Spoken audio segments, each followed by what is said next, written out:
Troisième émission, troisième épisode, MVP de Amos. Vous le savez, Amos est partenaire de la Fédération française de basket et surtout de l'Open de France qui a lieu en ce moment même à Lille. J'ai l'opportunité d'avoir des invités très intéressants, des intervenants qui abordent tout type de sujet. Aujourd'hui, on va se concentrer sur les subtilités qui différencient le 5-5 de la discipline du 3-3. Et j'ai le grand plaisir d'accueillir un ami de longue date, quelqu'un que je connais depuis très longtemps maintenant, Sylvain Maurice, qui est entraîneur des équipes de France U23. Comment ça va? Bonjour Angelo, ça va très bien, merci. Ça fait combien d'années qu'on se connaît maintenant? C'était avant les années 2000, du côté de Poissy, donc... Attention, ça c'est comme les questions de couple, quand on demande vous vous connaissez depuis combien de temps? Oui, ça fait un moment. Ça me fait très très plaisir Sylvain. On va parler un petit peu des subtilités qui différencient le 5-5 et le 3-3. Bon, il y en a beaucoup. J'aimerais que tu abordes tout d'abord, pour toi, quelles sont les différences qu'il y a au niveau des qualités physiques et techniques dans la pratique du 5-5 et du 3-3, s'il y en a bien sûr.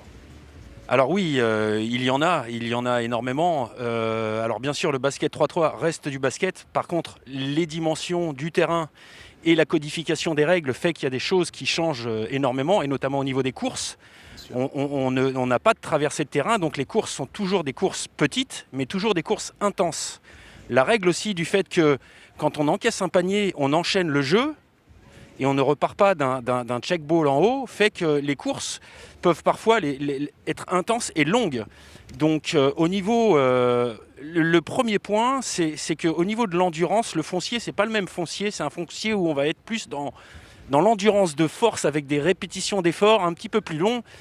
Et cette sensation de picotement dans les jambes, là, avec les petits lactates qu'on connaît très peu dans le 5-5, tu connais, hein, on le ressent énormément dans le 3-3. Tu parles de picotement, c'est gentil. Hein. Voilà.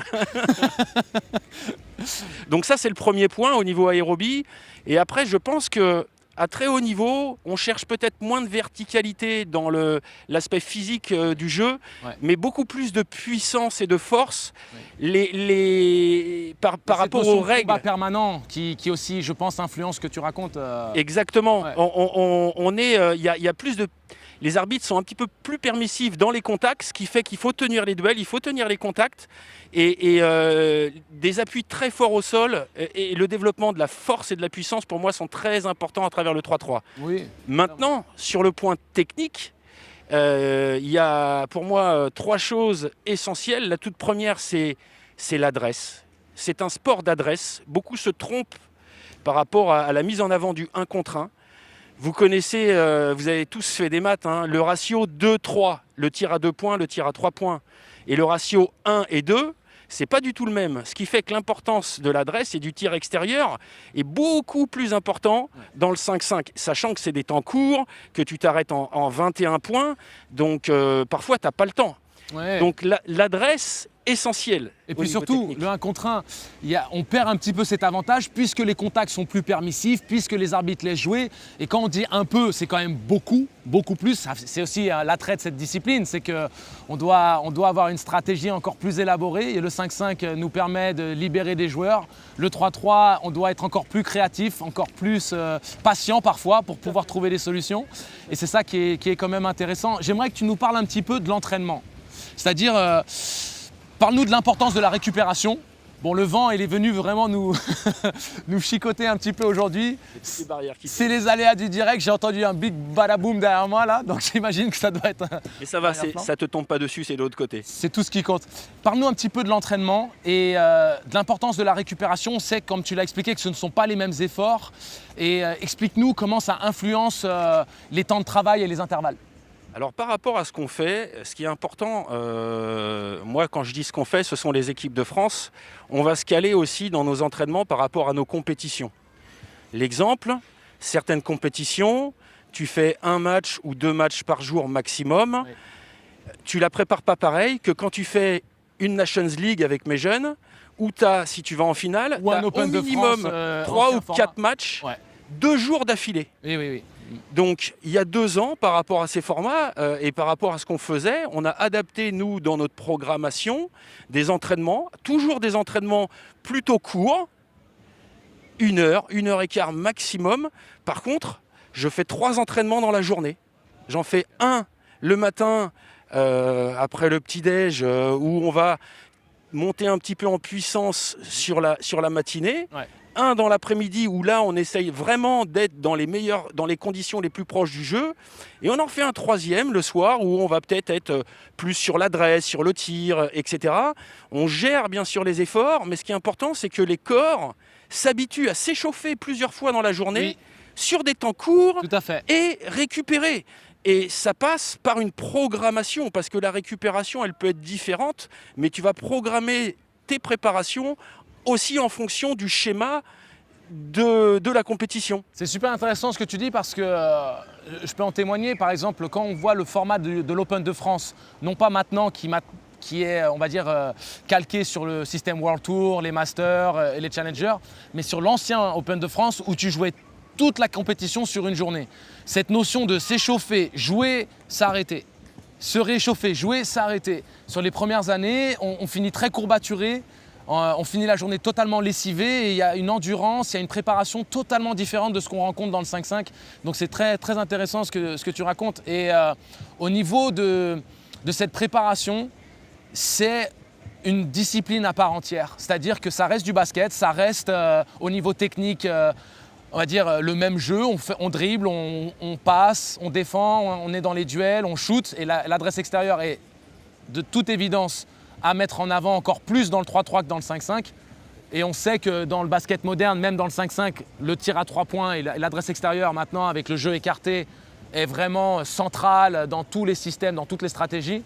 Mais dans le 3-3, c'est ce qui permet de vraiment exister. Et les équipes qui s'adonnent au 1 contre 1 à outrance, généralement, finissent épuisées et surtout ne rencontrent pas de succès à long terme dans un tournoi. Donc, C'est ce que j'allais dire aussi par rapport à l'utilisation du dribble et de fait de jouer les 1 contre 1. C'est très fatigant, c'est épuisant.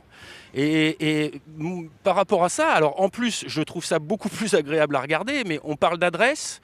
Et moi, derrière, je vais parler de vitesse, parce qu'on n'a pas abordé les points techniques, mais la vitesse, quand on se fait des passes, le ballon, il va jamais plus vite que quand on se fait des passes. Et la vitesse, ça ne va pas par le dribble, c'est une perte d'énergie. Et c'est pas comme ça qu'on arrive à s'exposer et à se mettre en avant sur le 3-3. Donc quand on a compris ça, derrière, avec de la polyvalence, eh bien, on peut être un joueur de 3-3 très performant. on est d'accord.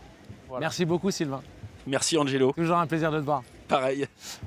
Notre prochain invité, que je découvre aujourd'hui, Nicolas Salès, enchanté. Donc vous êtes CTF pour la Ligue des Hauts-de-France. Tout à fait.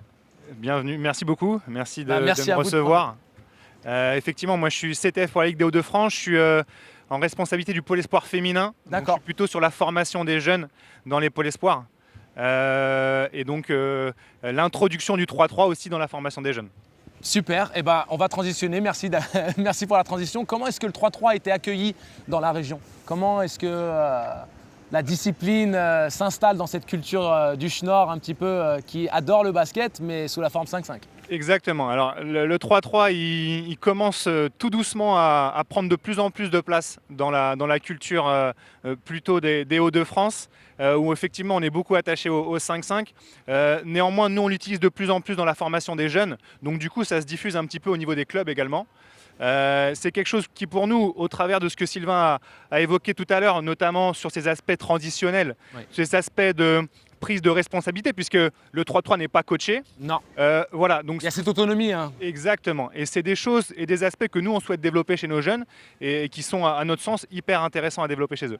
Je suis ravi que vous parliez de ça parce que je suis un grand avocat de la complémentarité entre le 3-3 et le 5-5 et surtout l'attrait de la pratique du 3-3 qui transitionne parfaitement dans le 5-5. Un joueur qui pratique le 3-3, et j'imagine que vous pouvez en témoigner, sera plus agressif, sera moins dans l'hésitation, aura une vitesse de lecture plus rapide et ne rechignera pas d'aller au duel. On sait que défensivement, certains joueurs peuvent avoir un petit peu peur de se mettre les fesses au sol et aussi de se faire exposer. Le 3-3 décomplexifie la chose.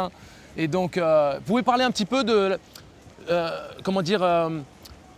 témoigner de l'impact que ça a pu avoir sur les jeunes quand ils ont joué au 3-3 et quand ils rebasculent sur le 5-5? Nous, très clairement, l'impact majeur que ça peut avoir, c'est la prise de responsabilité. C'est-à-dire qu'aujourd'hui, dans le 3-3, on ne peut pas se cacher. ce qu'on peut de temps en temps faire dans le 5 contre 5. Aujourd'hui, en 3 temps, on ne peut pas le faire. Et donc, pour nous, et notamment moi qui suis en responsabilité du pôle féminin, notamment chez les jeunes demoiselles qui ont parfois tendance à beaucoup partager le ballon et prendre peu de responsabilité, notamment dans l'agressivité vers le cercle. Plus de timidité, ouais. Voilà. Ouais. Ça développe chez elles, peut-être forcée parfois, justement, cette envie d'aller au cercle, cette envie d'être dans le duel offensif comme défensif. Ça développe tous les aspects tactiques vous parliez tout à l'heure de vitesse de réaction. Effectivement, dans le 3-3, ça va très vite. Il faut s'adapter très vite. Il faut prendre les informations et réagir très vite. Et forcément, ça sert dans le 5 contre 5. Dans toutes les lectures qu'on peut avoir dans la collaboration à 2, dans la collaboration à 3, que ce soit en attaque ou en défense, forcément, ça crée du bagage pour ces jeunes qui sont en pleine formation. Et ça étoffe un petit peu leur boîte à outils, j'ai envie de dire. Ouais, je suis tout à fait d'accord, je partage cet avis et je suis vraiment ravi que vous ayez pris à cœur la pratique du 3-3 comme moteur de formation accélérée. Pour moi, c'est vraiment comme ça que je le décris. Et on sait que les Hauts-de-France, c'est une terre de basket qui est riche en clubs professionnels de qualité, qui est riche en équipes en catégorie jeune compétitive. Est-ce que vous pensez que le 3-3 pourrait être un outil pour certains clubs pour se révéler comme acteurs dans le développement du basket à l'échelle locale ? Je pense qu'effectivement, le 3-3 doit aujourd'hui prendre de plus en plus de place. Effectivement, vous parliez dans le 5 contre 5 des clubs pro, des centres de formation, des clubs qui performent sur les catégories jeunes. Mais aussi, il y a des espaces dans le territoire où on a des clubs qui parfois ne sont pas en capacité de performer sur le 5 contre 5 et par peut-être ce championnat 3-3 où des fois on a des équipes qui ne sont pas au complet pour jouer dans le 5 contre 5. C'est vrai. C'est l'opportunité de donner aux jeunes la capacité de s'exprimer sur une forme différente, c'est certain, mais peut-être sur une année de transition, de dire cette saison on joue en 3 contre 3, puis l'année prochaine, quand ce sera un peu plus étoffé, on ira vers le 5 contre 5, ou pas forcément.